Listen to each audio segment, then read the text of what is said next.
kamu bertanya atau memperhatikan tanaman padi atau jagung atau cabai memiliki banyak varietas, ada yang tahan hama, cepat panen, atau berbuah besar. Semua keunggulan ini berasal dari satu hal yang penting, yaitu keragaman genetik. Nah, dalam pemuliaan tanaman, keragaman genetik menjadi dasar utama untuk menghasilkan varietas unggul yang bermanfaat bagi manusia. Keragaman genetik dalam pemulihan tanaman adalah perbedaan susunan gen antar individu tanaman dalam satu spesies yang dimanfaatkan untuk menghasilkan tanaman dengan sifat yang lebih baik. Nah, gen-gen ini membawa sifat-sifat paling penting seperti yang pertama ada ukuran dan bentuk buah, kemudian yang kedua ketahanan terhadap hama dan penyakit, yang ketiga ada toleransi terhadap kekeringan atau banjir, yang keempat ada kecepatan tumbuh dan waktu panen. Semakin tinggi keragaman genetik, maka semakin besar peluang pemulihan untuk memilih sifat unggul. Baik, di sini saya akan melanjutkan materi tentang sumber keragaman genetik pada tanaman.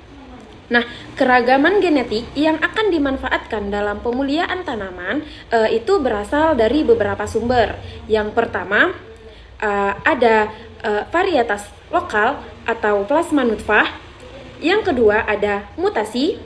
Yang ketiga, ada persilangan atau hibridisasi. Dan yang terakhir, ada introduksi varietas. Nah, jadi di sini saya akan menjelaskan dari keempat sumber keragaman genetik pada tanaman. Yang pertama tadi ada varietas lokal atau plasma nutfah, di mana varietas lokal atau plasma nutfah ini merupakan tanaman asli daerah tertentu yang memiliki sifinik, seperti tahan terhadap kondisi lingkungan yang ekstrim atau lingkungan yang berubah-ubah. Kemudian yang kedua itu ada mutasi, di mana mutasi ini dapat terjadi secara alami atau dibuat secara buatan, misalnya dengan radiasi atau bahan kimia untuk menghasilkan variasi sifat baru. Kemudian yang ketiga ada persilangan atau hibridisasi, di mana persilangan ini terjadi, persilangan ini biasanya ada pada persilangan antar tanaman dengan sifat yang berbeda, akan tetapi dia akan menghasilkan keturunan dengan kombinasi gen baru. Kemudian yang keempat ada introduksi varietas. Introduksi varietas ini merupakan tanaman dari daerah atau negara lain yang dapat menjadi sumber gen baru untuk meningkatkan keragaman. Kemudian keragaman genetik ini memiliki beberapa peran penting dalam pemulihan tanaman. Di antara lainnya itu yang pertama ada menghasilkan varietas unggul dengan hasil panen yang lebih tinggi. Kemudian yang kedua ada meningkatkan ketahanan tanaman terhadap hama, penyakit, dan stres lingkungan. Kemudian yang ketiga ada menyesuaikan tanaman dengan kondisi lingkungan tertentu.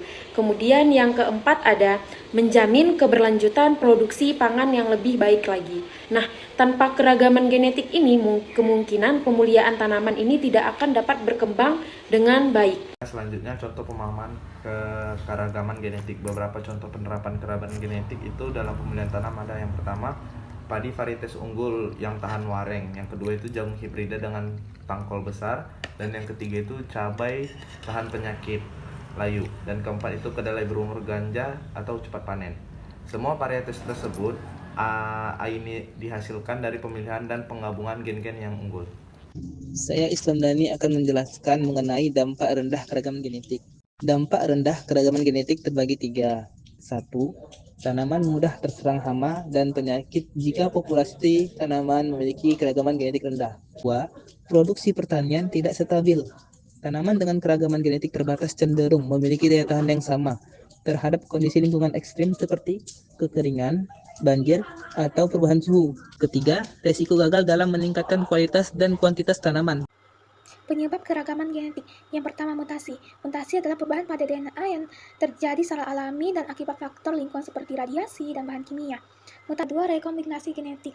Rekombinasi genetik terjadi saat meiosis melalui pertama pindah silang, kedua pemisahan kromosom secara acak, yang ketiga rekombinasi menghasilkan kombinasi gen baru pada keturunan. Yang ketiga, perkawinan acak. Perkawinan tanpa seleksi pasangan dapat meningkatkan variasi genetik dalam populasi. Yang keempat, aliran gen, yaitu perpindahan individu atau gamet antar populasi yang menyebabkan terjadinya pertukaran gen.